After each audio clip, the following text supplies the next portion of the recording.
darah di atas salju. Itulah yang akan diingat Daniel Johnson bertahun-tahun kemudian.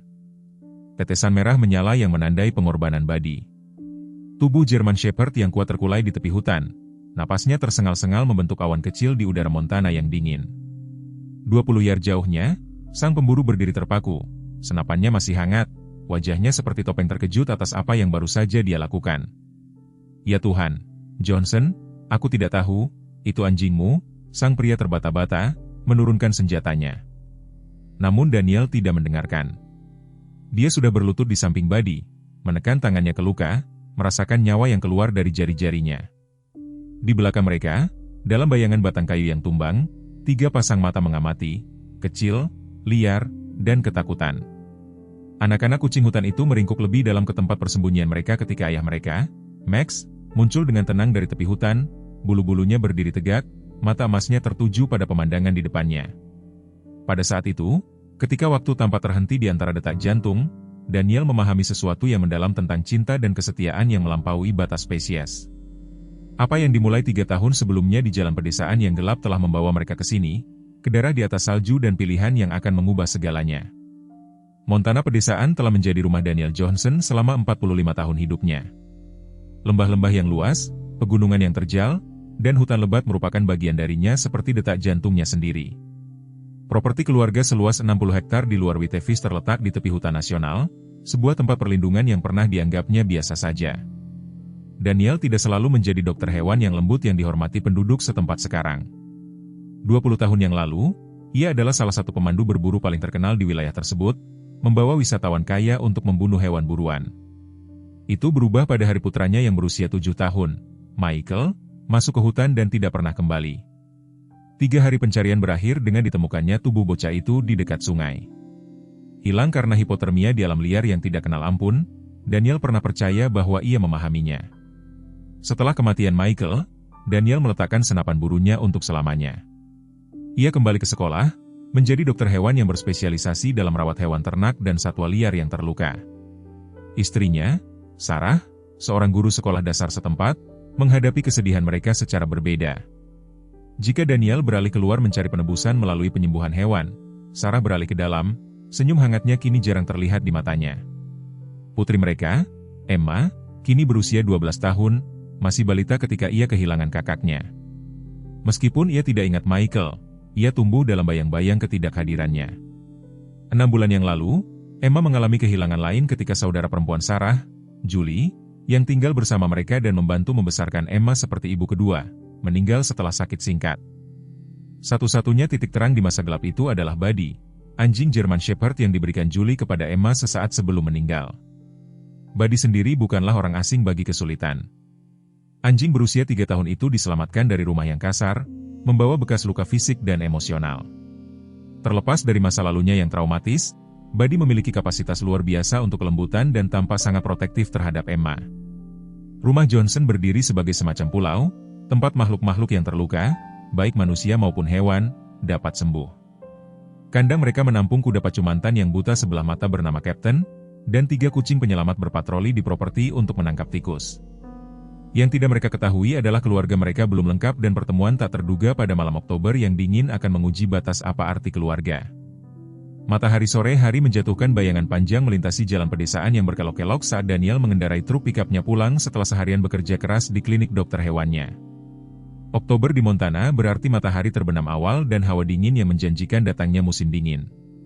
Daun-daun merah dan emas yang cemerlang menempel di pohon maple yang lapisi jalan, menciptakan terowongan berapi-api yang hampir tidak diperhatikan Daniel. Pikirannya sudah tertuju pada makanan hangat dan rumah hangat yang menunggunya. Saat ia melewati tikungan sekitar 2 mil dari rumah, sesuatu yang gelap di pinggir jalan menarik perhatiannya yang terlatih. Sebagian besar pengemudi akan melanjutkan tanpa melirik kedua kali, tetapi 20 tahun sebagai dokter hewan telah mengasah naluri Daniel. Ia menarik kendaraannya, ban-ban truk berderak di atas kerikil. Saat ia melangkah keluar ke udara dingin, seekor kucing hutan betina terbaring tak bergerak di bahu jalan, jelas tertabrak kendaraan tidak lama sebelum Daniel menghela nafas, terbiasa dengan pemandangan seperti itu tetapi tidak pernah menjadi keras hati. Ia hendak menghubungi pihak berwenang satwa liar setempat ketika sebuah suara samar menghentikannya, suara mengeong lemah dari dekat. Di rumput tinggi, tepat di luar bahu jalan, Hampir tidak terlihat melawan daun musim gugur yang kering, terbaring seekor anak kucing hutan kecil, tidak lebih dari 2 minggu. Bulunya yang belang kusut dan tubuh kecilnya gemetar karena kedinginan dan kelaparan. "Oh, kecilku," bisik Daniel. Matanya yang berpengalaman dengan cepat menilai kondisi anak kucing itu. Sangat dehidrasi dan kedinginan, kemungkinan besar ia tidak mendapatkan makanan sejak kematian ibunya. Predator kecil itu terlalu lemah bahkan untuk mendesis padanya. Sebuah pertanda buruk bagi hewan liar. Daniel tahu pusat rehabilitasi satwa liar setempat penuh sesak dan kekurangan dana. Anak kucing kecil itu kemungkinan besar akan dimatikan, terutama dengan mendekatnya musim dingin. Ia membuat keputusan cepat, yang terasa benar, terlepas dari komplikasi yang akan ditimbulkannya. Dengan hati-hati, ia menyendok makhluk rapuh itu dan menyelipkannya ke dalam jaketnya untuk menghangatkannya. "Sarah akan membunuhku," gumamnya sambil kembali ke truknya. Ketika Daniel masuk melalui pintu dapur rumah pertanian mereka, Sarah sedang di kompor mengaduk semur, Emma duduk di meja mengerjakan pekerjaan rumah sementara Buddy mengantuk di dekatnya. Ketiganya mendongak saat ia masuk. "Daniel James Johnson, apa yang telah kau lakukan sekarang?" tanya Sarah segera, memperhatikan cara hati-hati dia memegang jaketnya. Tanpa sepatah kata pun, ia dengan lembut meletakkan anak kucing hutan itu di handuk dapur bersih di atas meja. Makhluk kecil itu dengan cakarnya yang besar dan bulu belang tampak sangat kecil dan rentan di bawah lampu dapur yang terang. "Kita tidak bisa memelihara kucing hutan liar," kata Sarah tegas, meskipun ia sudah bergerak untuk menghangatkan susu di kompor. "Itu ilegal tanpa izin dan, terlebih lagi, itu berbahaya." Emma mendekat dengan hati-hati, matanya yang biru melebar karena takjub. "Apakah ia akan mati, Ayah?" "Tidak, jika aku bisa membantunya," jawab Daniel, sudah menyiapkan campuran susu formula anak kucing dari persediaan dokter hewannya. "Aku pernah merawat anak kucing hutan sebelumnya di klinik. Yang ini dalam kondisi buruk tetapi masih berjuang." Buddy, penasaran dengan pendatang baru, mendekati meja. Berdiri di kaki belakangnya, cakar depannya beristirahat lembut di tepi. Ia mengendus anak kucing itu. Yang mengejutkan semua orang, alih-alih menunjukkan kecemburuan atau agresi, ia mengeluarkan rengekan lembut dan dengan lembut menjilati bagian atas kepala anak kucing itu. "Wah, lihat itu," gumam Daniel. "Tapi dia sudah mengadopsinya." "Dia," Sarah membenarkan, setelah memeriksa sementara Daniel menyiapkan formulanya. "Dan ini sementara, Daniel, sangat sementara." Malam itu, setelah mereka memberi makan dan menghangatkan anak kucing itu, Daniel menelepon temannya Mike Peterson di Dinas Kehutanan. "Aku menemukan anak kucing hutan yatim piatu hari ini," jelas Daniel. "Ibunya ditabrak mobil. Si kecil tidak akan bertahan di pusat rehabilitasi. Mereka sudah kewalahan dengan anak-anak beruang dari kebakaran hutan." Suara Mike yang dalam membawa kekhawatiran dan kepasrahan. "Kau tahu aku seharusnya menyuruhmu untuk membawanya segera. Aku tahu. Tapi kau juga tahu apa yang akan terjadi padanya." Jeda panjang memenuhi saluran telepon. "Aku akan membawa izin rehabilitasi satwa liar sementara besok pagi. Tapi, dan, ini situasi jangka pendek, mengerti? Kau rehabilitasi dia dan lepaskan kembali ke alam liar ketika dia siap." Tentu saja Daniel setuju, mencuci piring saat Emma duduk bersila di lantai ruang tamu memantau kotak sarang darurat yang mereka buat untuk anak kucing itu. Buddy berbaring melindungi di sebelahnya, matanya jarang meninggalkan penghuni kecil itu. "Apa yang harus kita namai dia?" tanya Emma malam itu. "Kita tidak menamainya," Sarah memperingatkan. "Dia bukan hewan peliharaan." Wajah Emma sedikit jatuh. "Tapi kita harus memanggilnya sesuatu selama dia di sini." Daniel tersenyum melihat logika putrinya. "Bagaimana kalau Max?" Singkatan dari usaha maksimal, karena itulah yang dibutuhkan untuk menyelamatkannya. "Max?" Emma mengulang, mengangguk setuju. "Kurasa dia menyukainya." Tidak ada satupun dari mereka yang tahu saat itu bagaimana kehidupan kecil itu akan mengubah kehidupan mereka sendiri, atau kontroversi dan bahaya yang akhirnya akan datang ke pintu mereka. Beberapa minggu berikutnya berjalan sulit bagi Max. Keahlian kedokteran hewan Daniel diuji saat ia membuat jadwal makan, memantau kesehatan anak kucing, dan secara bertahap memperkenalkan makanan padat. Seluruh keluarga berpartisipasi dalam perawatan Max, dengan Emma sangat tertarik untuk mencatat peningkatan berat badan dan tonggak perkembangan kucing hutan itu dalam jurnal yang telah ia hiasi dengan gambar kucing hutan yang disalin dari buku satwa liar ayahnya. Yang paling mengejutkannya adalah perilaku Buddy. Anjing German Shepherd, yang dikenal karena temperamennya yang lembut, menunjuk dirinya sebagai penjaga Max. Ia akan berbaring selama berjam-jam di sebelah kandang darurat yang telah mereka siapkan di sudut ruang tamu yang tenang, sesekali mendorong selimut untuk memeriksa anak kucing itu. Ketika Max dikeluarkan untuk makan atau berolahraga, Buddy akan mengawasi dengan saksama, ekornya berdebar setiap kali kucing hutan itu membuat kemajuan. "Aku belum pernah melihat yang seperti ini," kata Sarah suatu malam ketika mereka menyaksikan Buddy dengan hati-hati mendorong Max dengan hidungnya, mendorong anak kucing yang goyah itu untuk mengambil beberapa langkah lagi di lantai ruang tamu. Sepertinya dia tahu dia membutuhkan teman. Pada pertengahan November, Max telah tumbuh cukup besar. Matanya yang dulunya biru telah berubah menjadi emas kuning yang mencolok dan mantel belangnya yang khas menjadi lebih jelas. Ia mendapatkan kekuatan setiap hari, sudah menunjukkan ketangkasan awal yang suatu hari nanti akan membuatnya menjadi predator yang tangguh. Sekitar waktu inilah kabar mulai menyebar di komunitas kecil tentang tamu rumah Johnson yang tidak biasa.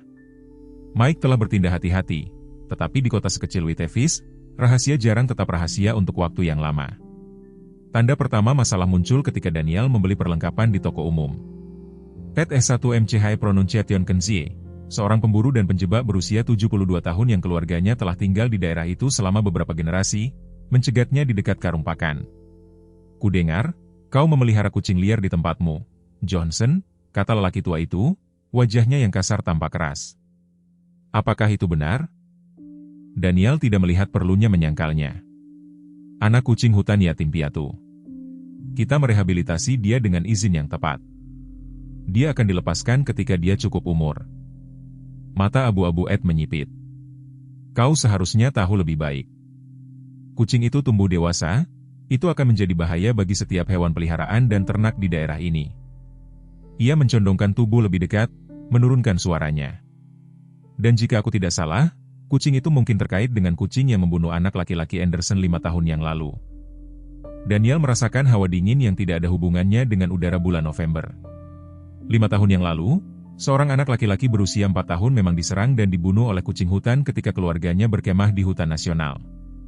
Itu adalah kejadian aneh, serangan kucing hutan terhadap manusia sangat jarang, tetapi itu telah meninggalkan bekas pada jiwa masyarakat.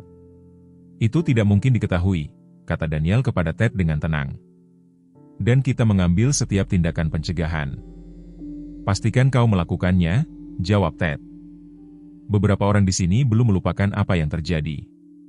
Mereka tidak akan menyukai kau membesarkan pembunuh di tengah-tengah mereka." Ketika Daniel kembali ke rumah dan menceritakan percakapan itu kepada Sarah, wajahnya menjadi pucat. "Daniel, jika orang-orang mulai berpikir Max berbahaya." "Dia tidak berbahaya," desaknya. "Dia hanya anak kucing untuk saat ini," Sarah membalas. "Tapi dia tidak akan tetap seperti itu. Mungkin kita harus mempertimbangkan untuk memindahkannya ke suaka satwa liar yang lebih jauh." Sebelum Daniel dapat menjawab, Emma masuk dari sekolah, Buddy di belakangnya. "Bagaimana kabar Max hari ini?" tanyanya, langsung menuju ke kandang kucing hutan itu. Daniel dan Sarah saling bertukar pandang, yang mengatakan bahwa percakapan mereka belum berakhir. Malam itu, saat Daniel memeriksa Kapten di gudang, ia mendengar suara truk datang ke jalan masuk mereka yang panjang. Mike Peterson keluar, seragam dinas kehutanan masih dikenakan dan ekspresinya serius. "Kita punya masalah, dan," katanya tanpa basa-basi. "Seseorang mengajukan pengaduan resmi tentang kucing hutan itu. Mereka mengklaim itu adalah keturunan kucing yang membunuh anak itu bertahun-tahun yang lalu." Daniel bersandar pada pintu gudang. Ted S1MCH Pronunciation Kenzie, Mike mengangguk, di antara yang lain. "Mereka menekan atasan saya untuk mencabut izin rehabilitasi Anda." "Dengan alasan apa?" "Kita mengikuti setiap peraturan." Klaimnya adalah bahwa garis keturunan kucing hutan tertentu ini menimbulkan peningkatan risiko bagi keselamatan manusia. Mike mengusap rambutnya yang mulai memutih. "Itu omong kosong, tetapi ini menimbulkan kehebohan. Bahkan ada pembicaraan tentang pertemuan kota tentang hal itu." Daniel merasakan amarah yang familiar muncul. "Pertemuan kota tentang anak kucing, tentang predator?" Mike membetulkan dengan lembut, "Lihat, aku di pihakmu, tetapi ini menjadi masalah politik. Wali kota Wells akan dipilih kembali dan dia sudah membuat suara-suara tentang keselamatan publik. Implikasinya jelas. Apa yang dimulai sebagai tindakan kasih sayang sederhana berubah menjadi sesuatu yang jauh lebih rumit. Pertemuan kota diadakan minggu berikutnya di gimnasium sekolah dasar. Daniel dan Sarah duduk di barisan depan. Setelah meninggalkan Emma di rumah dengan instruksi eksplisit untuk menjaga kandang Max terkunci dan aman, Buddy juga tinggal di rumah, tidak mau meninggalkan tanggung jawabnya. Wali kota Patricia Wells, seorang wanita yang tegas dengan rambut perak yang disisir rapi, membuka pertemuan. Kita di sini untuk membahas masalah kucing hutan liar yang dipelihara di dalam batas kota oleh keluarga Johnson, katanya. Yang terjadi selanjutnya adalah debat 2 jam yang semakin memanas. Beberapa tetangga berbicara mendukung Daniel, memuji pekerjaan dokter hewannya dan belas kasihnya, tetapi kelompok vokal yang dipimpin oleh Ted S1MCHE Pronunciation Kenzie melukiskan gambaran mengerikan tentang predator berbahaya yang dibesarkan, di antara mereka pengujian DNA. Kita harus menuntut pengujian DNA untuk melihat apakah itu terkait dengan kucing pembunuh, seseorang berseru. Daniel berdiri, kesabarannya akhirnya habis. Ini bukan tentang keselamatan publik, katanya dengan jelas. Ini tentang rasa takut. Max adalah anak kucing hutan yang direhabilitasi sesuai dengan protokol satwa liar negara bagian.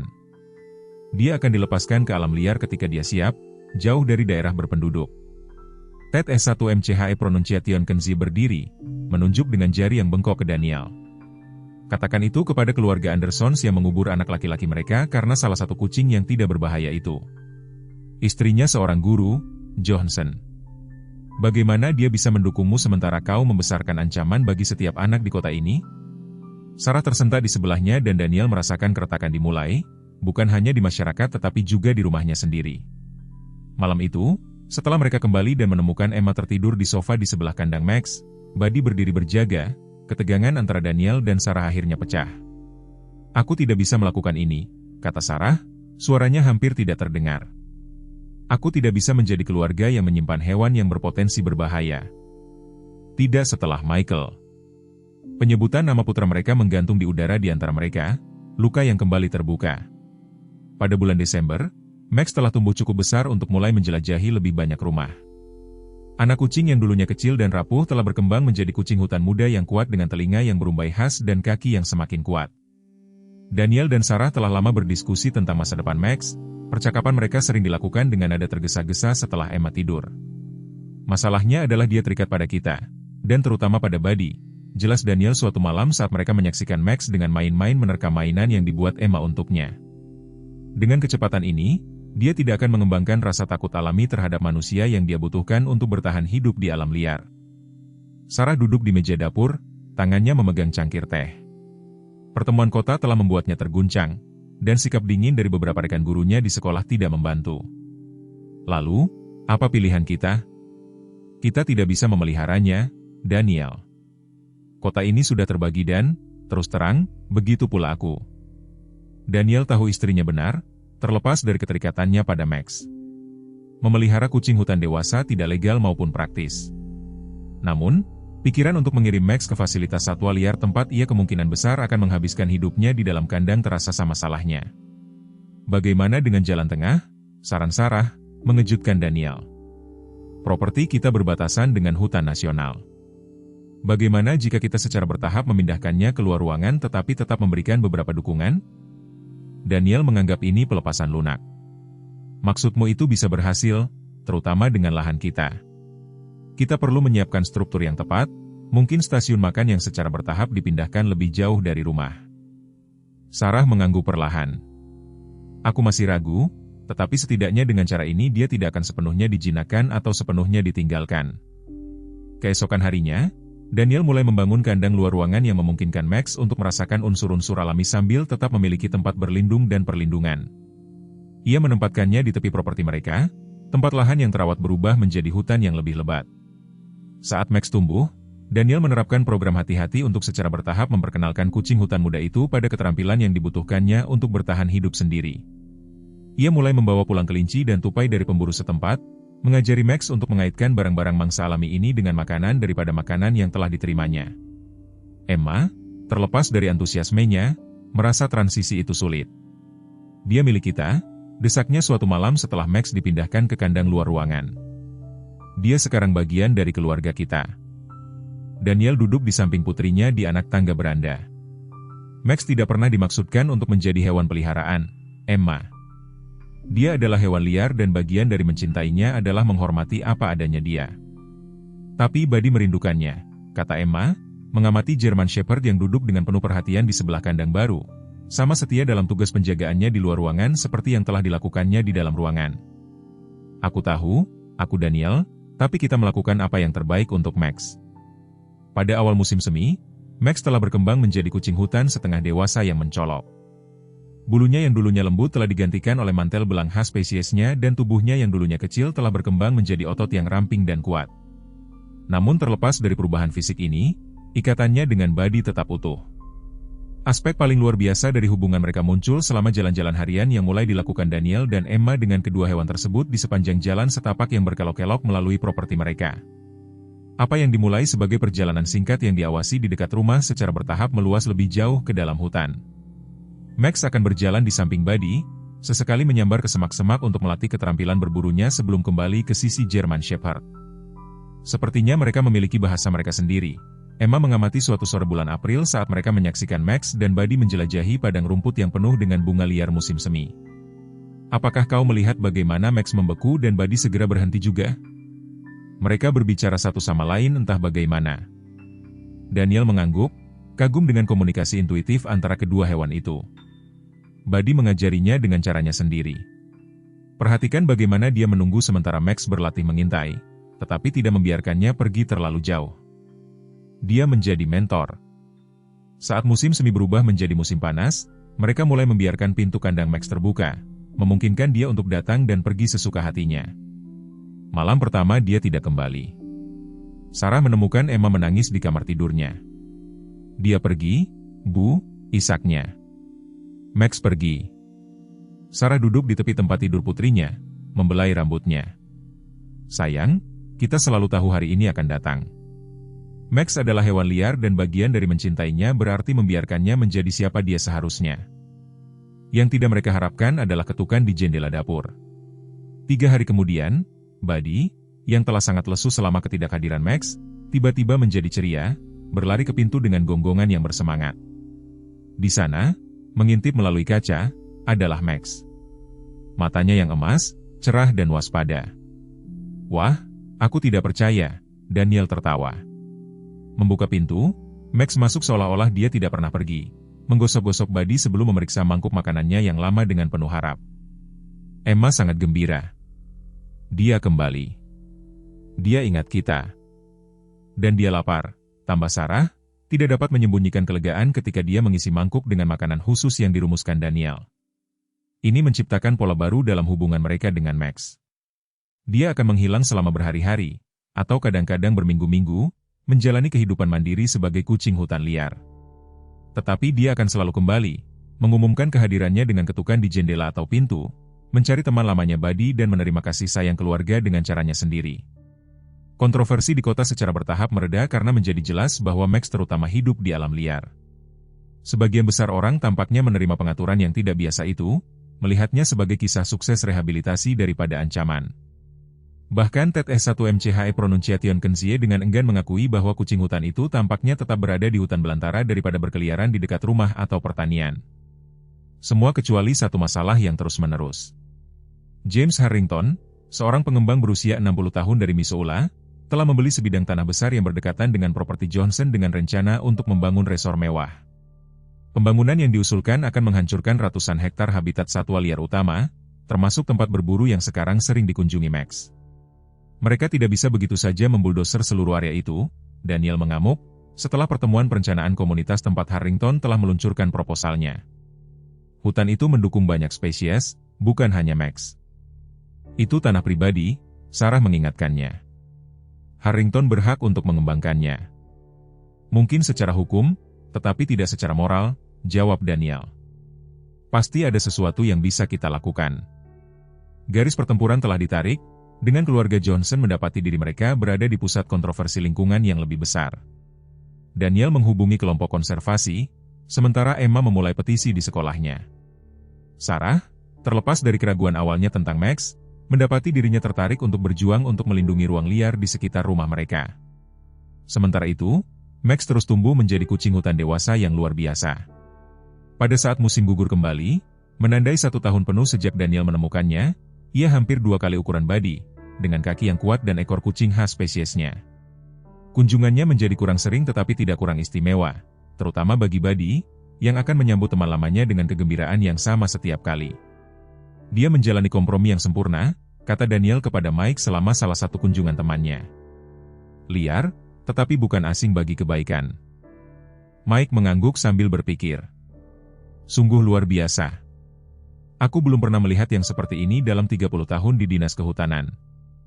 Dia berhenti, ekspresinya menjadi serius. Tapi aku mendengar desas-desus. Dan, Harrington telah menyewa pencari jejak, mereka melaporkan telah melihat kucing hutan di zona pengembangan.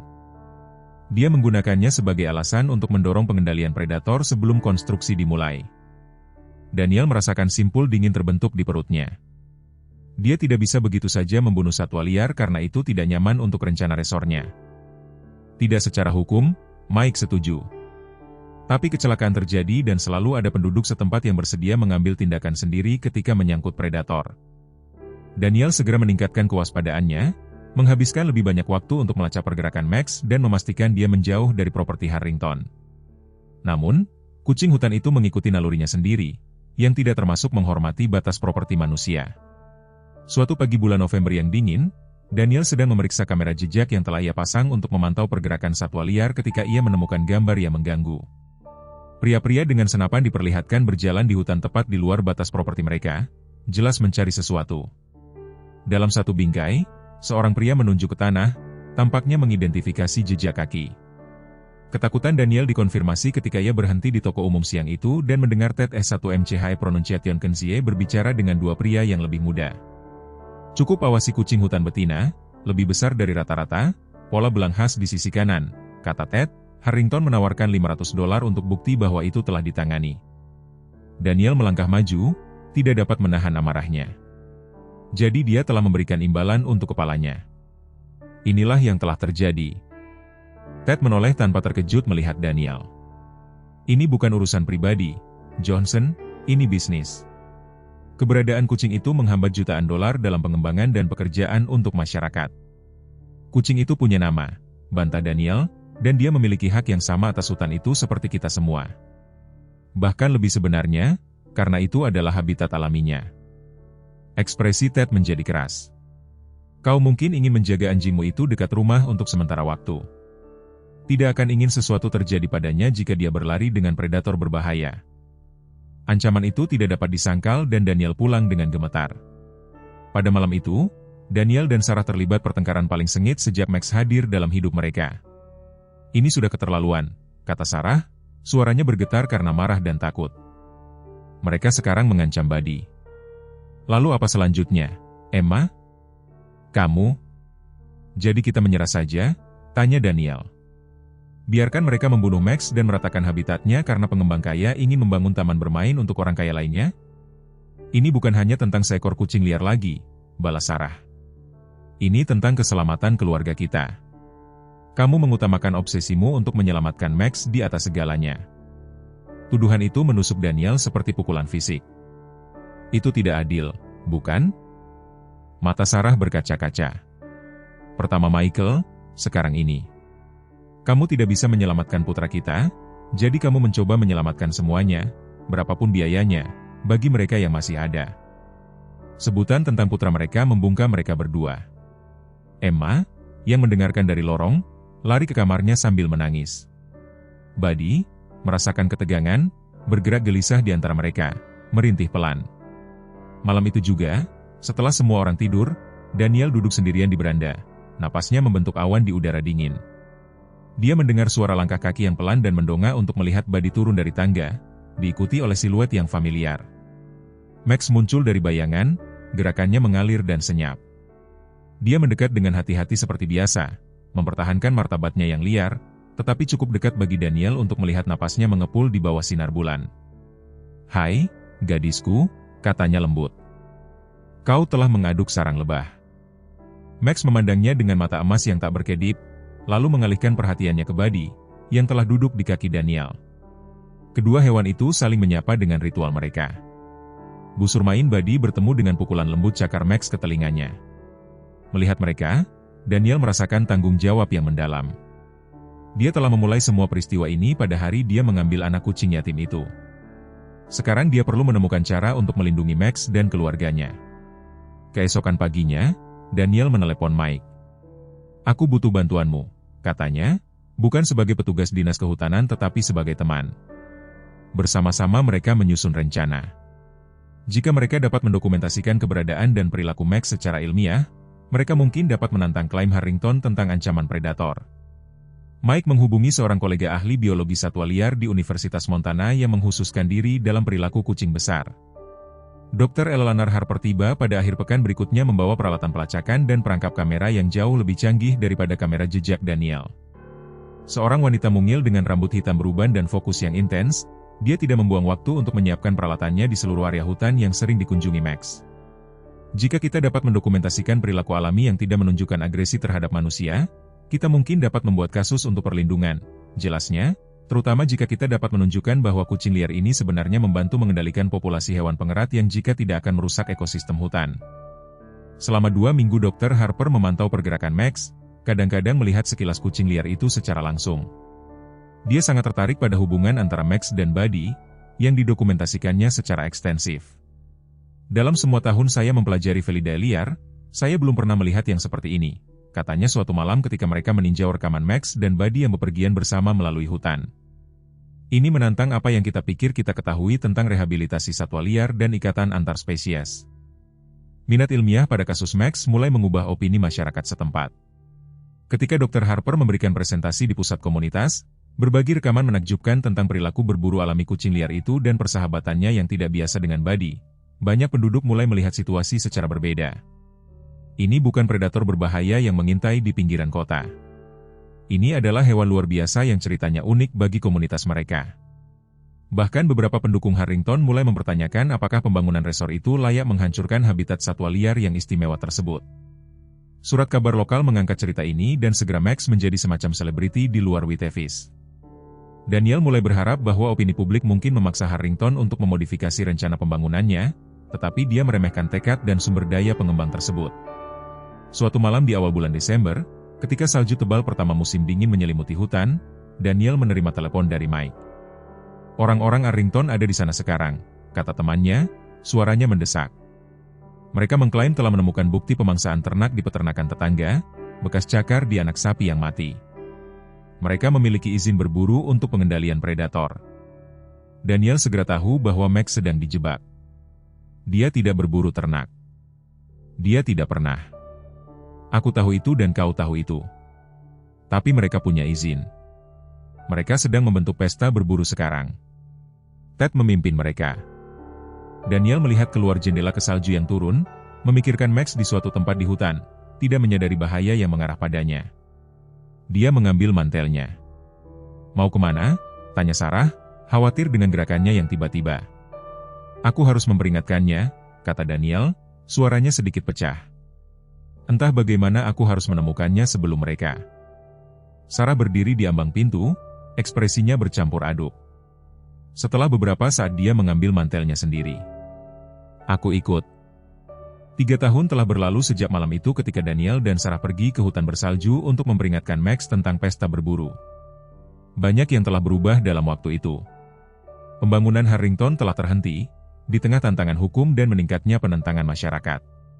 Penelitian Dr. Harper tentang Max telah diterbitkan di jurnal satwa liar yang terhormat, menarik perhatian ilmiah pada kasus unik ikatan antar spesies, dan Max sendiri telah tumbuh menjadi kucing liar dewasa yang luar biasa, sekarang sepenuhnya dewasa pada usia 4 tahun. Kunjungannya ke properti Johnson menjadi kurang sering, tetapi tidak kurang bermakna. Dia akan muncul setiap beberapa minggu, kadang-kadang tinggal selama 1 atau 2 hari, sebelum menghilang kembali ke hutan yang tetap menjadi rumahnya yang sebenarnya. Buddy, sekarang berumur 8 tahun dan menunjukkan sedikit uban di sekitar moncongnya, selalu tampak merasakan ketika dia mendekat, sering berdiri di tepi halaman dan menatap ke dalam hutan sebelum Max muncul. Itu adalah pagi November yang cerah ketika Max membuat salah satu penampilannya yang sekarang langka. Daniel baru saja kembali dari memberi makan kapten di gudang ketika dia melihat kucing liar itu duduk dengan sabar di tepi halaman mengamati rumah. Buddy, merasakan kehadiran temannya, bergegas keluar, ekornya bergoyang-goyang dengan liar. Kedua hewan itu saling menyapa dengan ritual yang familiar, Buddy membungkuk dengan main-main dan Max dengan lembut memukul telinganya. Daniel memanggil Sarah dan Emma untuk datang melihat, mengetahui betapa mereka menghargai reuni yang semakin jarang ini. Keluarga itu telah menyembuhkan banyak keretakan mereka melalui tantangan tahun-tahun terakhir, menemukan kesamaan dalam tekad mereka untuk melindungi Max dan habitat hutan. Dia terlihat berbeda entah bagaimana, kata Emma ketika mereka mengamati dari beranda. Sekarang berusia 15 tahun, dia telah mengembangkan mata tajam ayahnya untuk perilaku hewan. Daniel mengangguk, memperhatikan hal yang sama. Max tampak lebih gelisah dari biasanya, berulang kali berjalan beberapa langkah menuju hutan sebelum kembali ke Buddy. Kurasa dia ingin Buddy mengikutinya, kata Sarah, menyuarakan apa yang mereka pikirkan. Daniel ragu-ragu. Meskipun Max tidak pernah menunjukkan agresi terhadap siapapun dari mereka, dia tetap merupakan predator liar dengan naluri dan perilaku yang tidak selalu dapat diprediksi. Aku tidak yakin itu ide yang bagus, ayah. Lihat Buddy, kata Emma. Anjing gembala Jerman itu jelas ingin pergi dengan teman lamanya, melihat kembali ke keluarga dengan mata memohon. Setelah rapat keluarga, mereka memutuskan untuk mengikuti dari jarak aman. Daniel mengambil tas dokter hewannya, suatu kebiasaan setiap kali pergi ke hutan, dan mereka berangkat di belakang pasangan yang tidak biasa itu. Max membawa mereka lebih jauh ke dalam hutan daripada yang biasa mereka lakukan, melampaui jalur berjalan biasa mereka dan ke bagian hutan yang lebat dari properti mereka yang berbatasan dengan hutan nasional. Dia telah membawa kita ke tempat tertentu, kata Daniel ketika Max berhenti sesekali untuk memastikan mereka masih mengikutinya. Setelah sekitar 20 menit, Max menghilang ke sebuah tempat terbuka kecil yang terlindung oleh batang kayu yang tumbang di semak-semak lebat. Buddy mengikutinya tanpa ragu-ragu. Ketika keluarga itu dengan hati-hati mendekat, mereka disambut dengan pemandangan yang menakjubkan. Di sana, di dalam sarang yang tersembunyi dengan baik, di bawah batang kayu, terletak 3 anak kucing liar kecil. Bulu berbintik dan mata abu-abu kebiruan mereka menandai mereka baru berusia beberapa minggu. Max berdiri di dekatnya untuk melindungi, mengamati dengan hati-hati tetapi tidak bergerak untuk mencegah mereka mendekat. Dia seorang ibu, bisik Sarah takjub. Dia telah membawa kita untuk bertemu keluarganya. Apa yang terjadi selanjutnya membuat mereka semua menangis.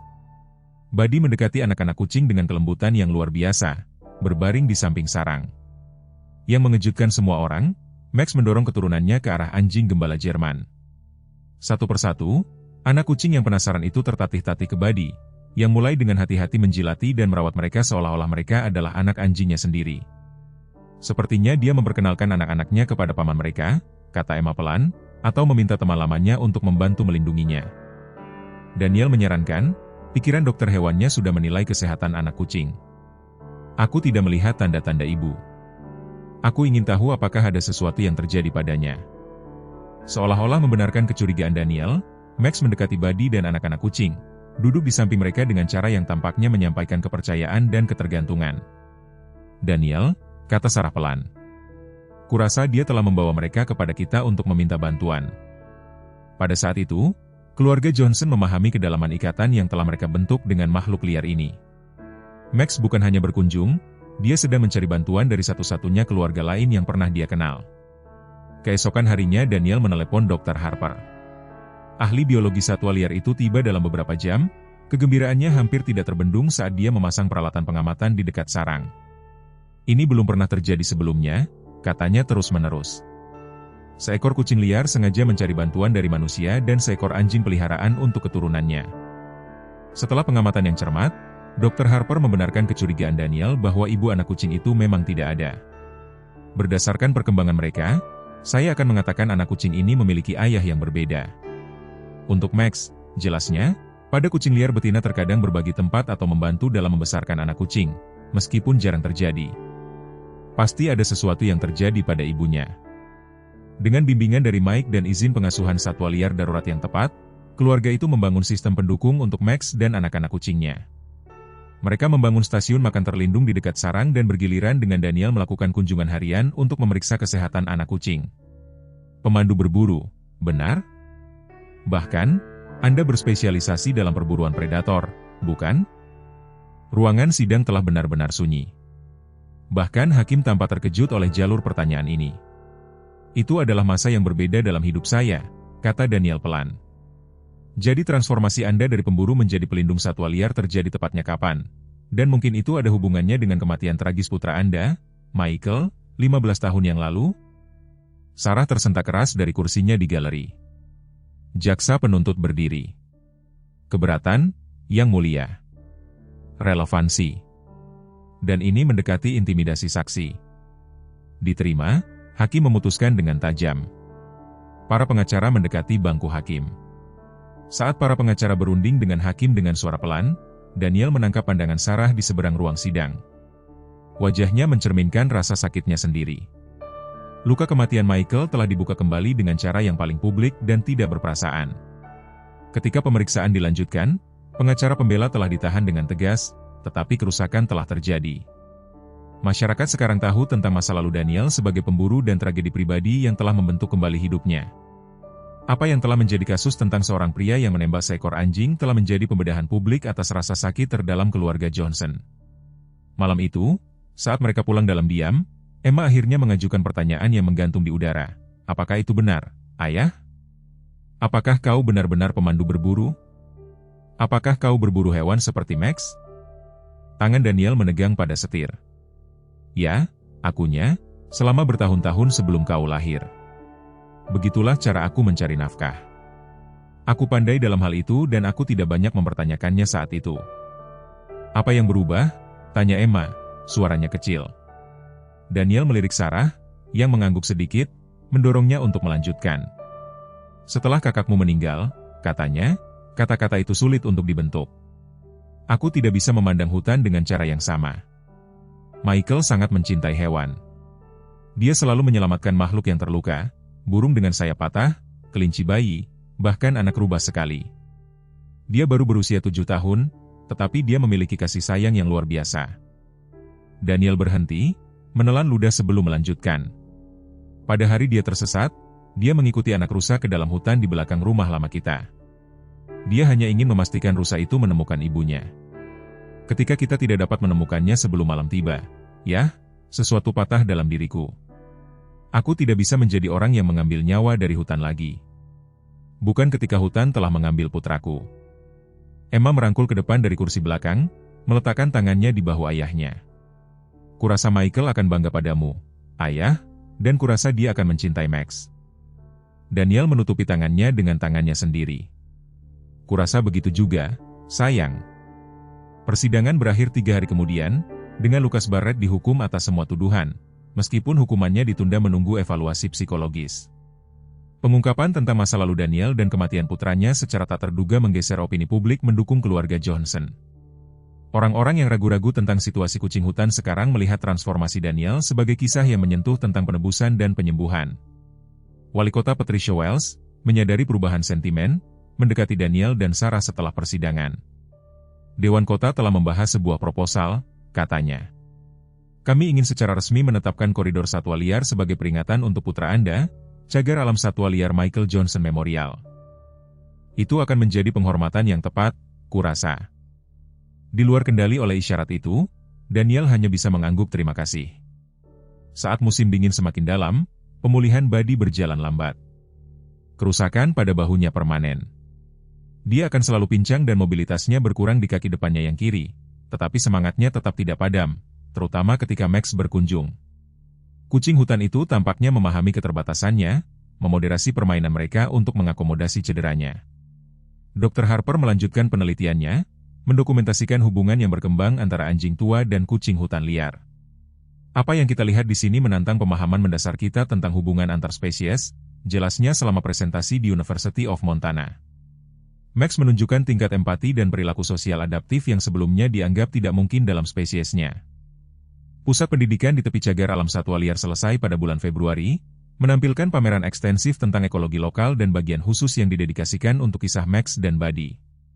Emma sering menjadi sukarelawan di sana pada akhir pekan, dengan bangga menunjukkan kepada pengunjung kamera satwa liar yang terus menangkap sekilas Max dan keturunannya di hutan.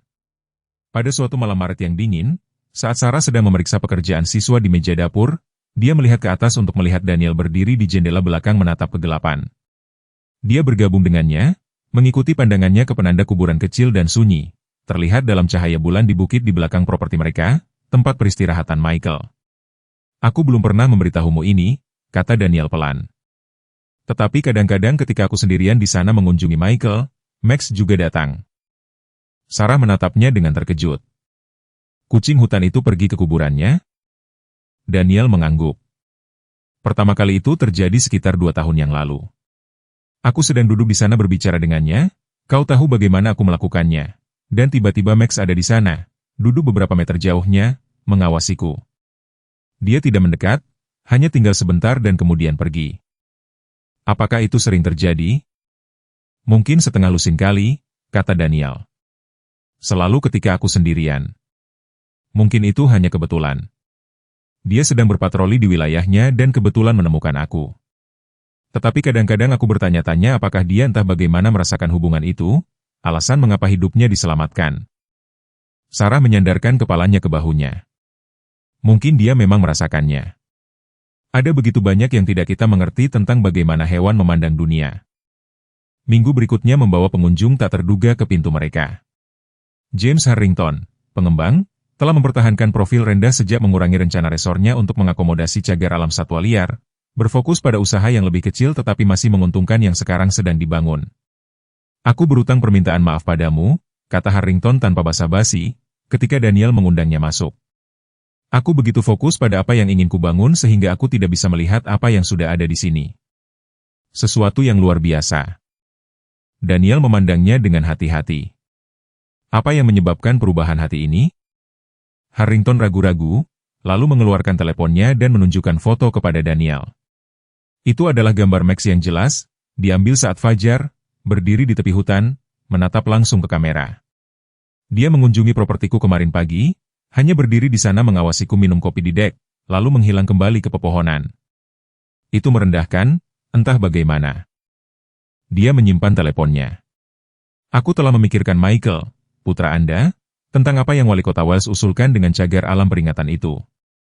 Aku ingin memberikan sumbangan besar, cukup untuk memastikan pemrograman pendidikan berlanjut tanpa batas. Daniel terdiam sejenak. Itu sangat murah hati. Itu hal yang benar untuk dilakukan, jawab Harrington sederhana. Beberapa hal lebih berharga daripada uang. Saat musim semi mulai melunakkan lanskap Montana, kebenaran tentang kematian teman Max, ibu dari anak kucing yang telah dibawanya ke rumah Johnson untuk meminta bantuan, akhirnya terungkap. Seorang pemburu lokal menemukan jerat pemburu gelap di bagian terpencil hutan nasional, dengan sisa-sisa kucing hutan betina di dekatnya. Daerah itu jauh di luar batas cagar alam satwa liar, di mana jebakan seperti itu, meskipun tidak disukai oleh banyak orang, tetap legal. Penemuan itu membawa rasa penutupan. Max tidak meninggalkan anak kucingnya kepada keluarga Johnson secara tiba-tiba. Dia telah menanggapi krisis nyata, mencari bantuan dari satu-satunya keluarga lain yang dia kenal setelah pasangannya terbunuh. Dia membuat pilihan sadar, Sarah merenungkan saat mereka membahas penemuan itu. Dia menilai pilihannya dan memilih kita, memilih Buddy, sebagai harapan terbaik untuk anak kucing itu. Dan dia benar, tambah Emma, mengulir rekaman kamera satwa liar terbaru yang menunjukkan 3 anak kucing muda, sekarang remaja, berkembang di cagar alam. Saat keluarga memproses informasi baru ini, mereka menyadari betapa pemahaman mereka tentang Max dan batas antara liar dan domestik telah berkembang. Penyelamatan sederhana seekor anak kucing hutan yatim piatu telah membuka jendela ke dunia kognisi dan emosi hewan yang menantang kategori konvensional. Kebenarannya, tampaknya, lebih kompleks dan lebih indah daripada yang mereka bayangkan. Bertahun-tahun berlalu, ditandai oleh perubahan musim yang mengubah lanskap Montana dari hijau subur musim panas menjadi emas musim gugur, putih musim dingin, dan kelahiran kembali musim semi. Cagar alam satwa liar Michael Johnson Memorial berkembang, menjadi model untuk upaya konservasi di seluruh Northwest. Emma, sekarang berusia 22 tahun, telah lulus dari University of Montana dengan gelar dalam biologi satwa liar dan kembali ke rumah untuk bekerja di pusat pendidikan. Mengikuti jejak mentornya, Buddy telah menua dengan martabat tenang yang tampaknya mendefinisikan spesiesnya. Sekarang berusia 14 tahun, moncongnya yang dulunya keemasan telah berubah menjadi putih sepenuhnya dan pincang dari luka peluru lamanya telah memburuk dengan radang sendi. Dia menghabiskan sebagian besar hari-harinya tidur di tempat-tempat yang cerah di sekitar rumah, menghemat energinya untuk saat-saat yang paling penting, kunjungan Max. Kucing hutan itu sendiri telah mempertahankan polanya yang muncul secara berkala di rumah Johnson. Meskipun frekuensinya telah berkurang dari waktu ke waktu, ikatannya tetap tidak berkurang. Sekarang sepenuhnya dewasa pada usia 8 tahun, Max telah memantapkan dirinya sebagai kucing hutan betina yang dominan di cagar alam, membesarkan beberapa anak kucing lagi dan secara bertahap memperluas penerimaan keluarganya Johnson kepada keturunannya. Bukan hal yang tidak biasa untuk melihat beberapa generasi kucing hutan bergerak melalui hutan di tepi properti mereka. Warisan hidup Max. Daniel, sekarang berusia 50-an, telah mengurangi praktik dokter hewannya untuk fokus pada pengajaran dan pekerjaan konservasi. Kisah Max dan Buddy telah membuka pintu baginya secara profesional, memungkinkannya untuk mengadvokasi pendekatan yang lebih bernuansa untuk rehabilitasi dan manajemen satwa liar. Transformasinya dari pemburu menjadi penyembuh telah menjadi lingkaran penuh, masa lalunya sekarang menjadi bab terbuka daripada rasa malu yang tersembunyi. Itu adalah pagi musim gugur yang cerah ketika Daniel memperhatikan bahwa Buddy belum menyentuh sarapannya. Anjing tua itu telah melambat selama berbulan-bulan, tetapi nafsu makannya tetap stabil sampai sekarang. Dengan tangan terampil seorang dokter hewan yang juga pemilik yang penyayang, Daniel memeriksa sahabat setianya. Sudah waktunya, bukan, teman lama, katanya pelan, merasakan perubahan halus yang menandai awal dari akhir. Buddy memukul ekornya dengan lemah ke lantai, matanya yang coklat masih cerah dengan kasih sayang, bahkan ketika tubuhnya gagal. Keluarga itu berkumpul, keputusan dibuat dengan hati yang berat. Mereka tidak akan memperpanjang penderitaan Buddy. Daniel akan membantunya meninggal dengan tenang di rumah, dikelilingi oleh orang-orang yang mencintainya. Sarah menelepon Emma di pusat pendidikan dan dia bergegas pulang untuk bersama mereka selama beberapa jam terakhir Buddy. Mereka membuatnya nyaman di tempat favoritnya di karpet ruang tamu tempat sinar matahari menyinari melalui jendela. Setiap anggota keluarga menghabiskan waktu sendirian dengannya, mengucapkan selamat tinggal secara pribadi. Emma menangis terbuka, mengingat anak anjing yang telah membantunya melewati kehilangan bibinya dan menjadi teman tetapnya selama masa remajanya. Sarah membelai telinganya, berbisik terima kasih atas perlindungan dan cinta yang telah diberikannya kepada keluarga mereka. Ketika hampir tiba waktunya, Daniel menyiapkan suntikan yang akan memudahkan perjalanan Buddy. Saat dia berlutut di samping anjing tua itu, sebuah suara di jendela menarik perhatiannya, ketukan yang familiar yang belum mereka dengar selama hampir 2 bulan. Max, desah Emma, bergerak ke pintu. Kucing hutan itu berdiri di beranda, matanya yang berwarna emas tertuju pada rumah dengan intensitas yang tidak biasa. Tanpa diskusi, Daniel mengangguk ke Emma, yang membuka pintu. Dalam semua tahun hubungan mereka yang tidak biasa, Max jarang memasuki rumah, lebih memilih untuk mempertahankan batas antara keberadaannya yang liar dan dunia domestik mereka. Hari ini, dia melangkah masuk tanpa ragu-ragu. Bergerak dengan hati-hati, Max mendekati tempat tidur dadakan Buddy. Ekor anjing gembala Jerman itu berdebar lemah sebagai salam, matanya menjadi cerah saat melihat temannya yang lama. Max duduk di sampingnya, tubuh mereka bersentuhan seperti yang telah mereka lakukan berkali-kali sebelumnya. Dalam bermain, dalam istirahat, dalam pekerjaan bersama membesarkan anak kucing yatim piatu. Bagaimana dia tahu? Bisik Sarah, menyeka air mata dari wajahnya. Daniel menggelengkan kepalanya dengan heran, untuk sementara menggantikan kesedihan. Aku tidak tahu, tetapi dia di sini untuk mengucapkan selamat tinggal. Selama hampir 1 jam keluarga itu menunggu dengan tenang sementara kucing hutan itu berbaring di samping anjing yang sekarat itu. Kadang-kadang, Max akan merawat wajah Buddy dengan jilatan lembut, perilaku yang telah didokumentasikan oleh Dr. Harper bertahun-tahun sebelumnya selama mereka bersama-sama mengasuh anak kucing yatim piatu. Buddy tampak dihibur oleh kehadirannya, napasnya lebih mudah, rasa sakitnya untuk sementara dilupakan. Akhirnya, Max bangkit dan bergerak beberapa langkah, memandang kembali ke Daniel dengan ekspresi yang telah dikenalnya saat dia siap untuk pergi, dan entah bagaimana dia tampaknya memahami apa yang perlu terjadi selanjutnya. Terima kasih, kata Daniel pelan kepada kucing hutan itu, untuk semuanya. Max keluar dari pintu yang masih basah, berhenti sebentar di beranda sebelum menghilang ke hutan yang merupakan rumahnya.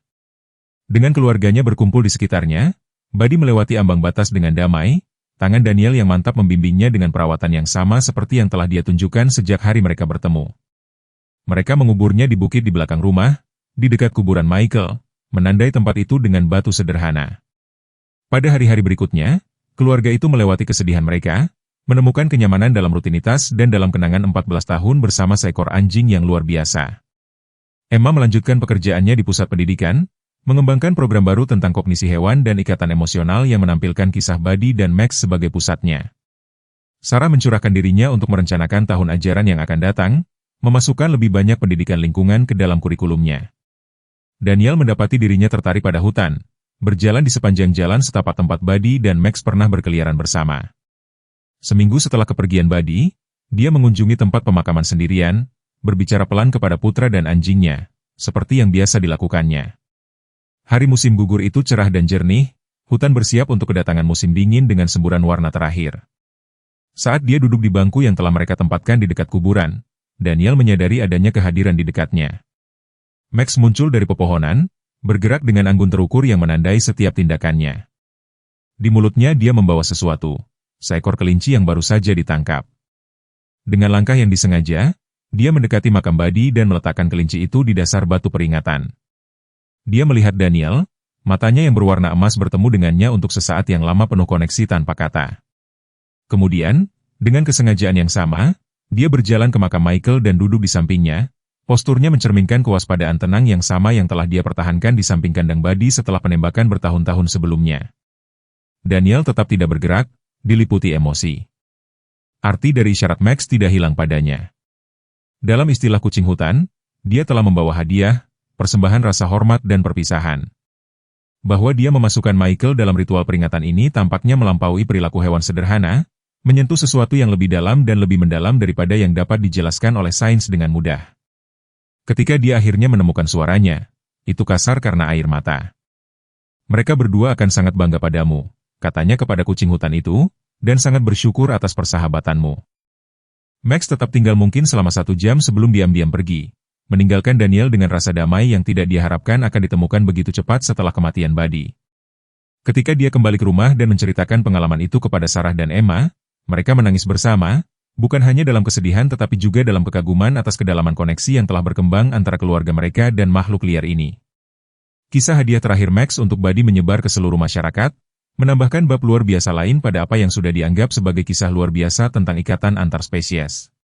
Dr. Harper mendokumentasikan peristiwa itu untuk penelitiannya yang sedang berlangsung, mencatat bahwa meskipun perilaku menawarkan makanan telah diamati pada berbagai spesies, konteks dan maksud yang tampak di balik tindakan Max mewakili sesuatu yang unik dalam literatur ilmiah. Kehidupan keluarga Johnson terus berlanjut.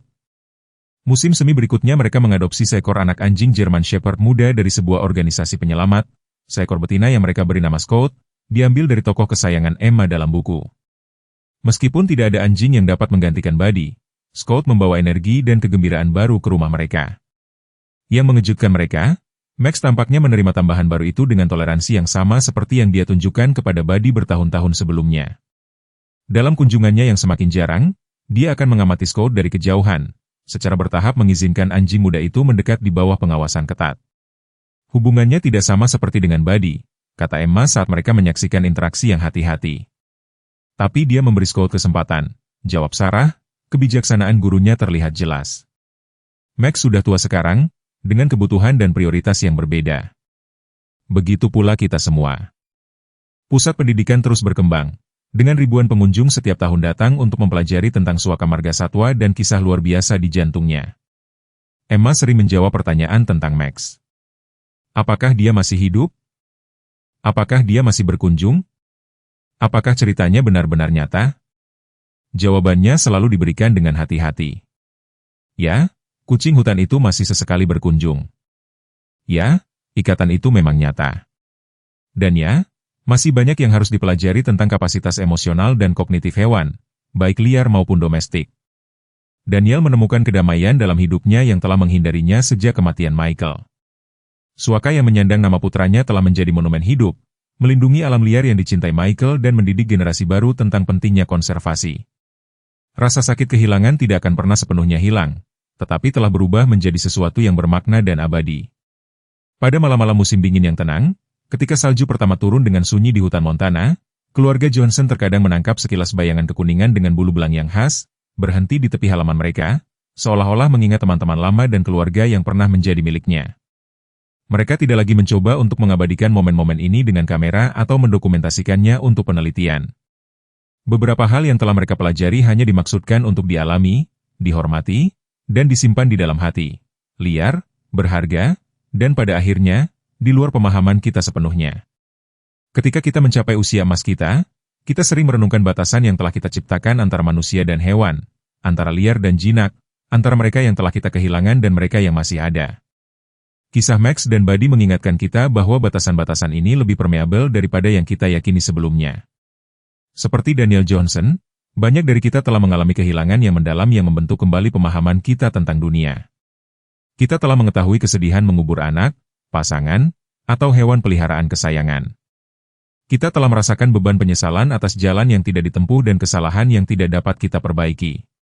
Tetapi perjalanan Max memberi kita hadiah yang berharga. Pengingat bahwa penyembuhan datang dalam bentuk yang tak terduga, seringkali melintasi batas yang kita anggap tidak berubah. Ketika kucing hutan itu membawa persembahan terakhirnya ke makam Buddy, dia menunjukkan kebenaran yang kita pahami secara intuitif. Cinta melampaui kategori yang kita ciptakan untuk memahami dunia kita. Di tahun-tahun kita yang semakin tua, ketika kita menghadapi keterbatasan dan kehilangan kita sendiri, mungkin kita dapat menemukan kenyamanan dalam meruntuhkan tembok buatan antara diri kita dan dunia alam, antara kesedihan masa lalu dan kegembiraan masa kini. Kebijaksanaan usia memungkinkan kita untuk melihat koneksi yang tidak terlihat oleh mata yang lebih muda dan untuk mengenali bahwa pada akhirnya, koneksi inilah yang menjadikan hidup yang layak dijalani. Saya harap Anda menikmati cerita hari ini. Berlangganan saluran ini agar Anda tidak melewatkan cerita lain seperti ini. Berikan suka dan komentar di bawah apa yang Anda pikirkan tentang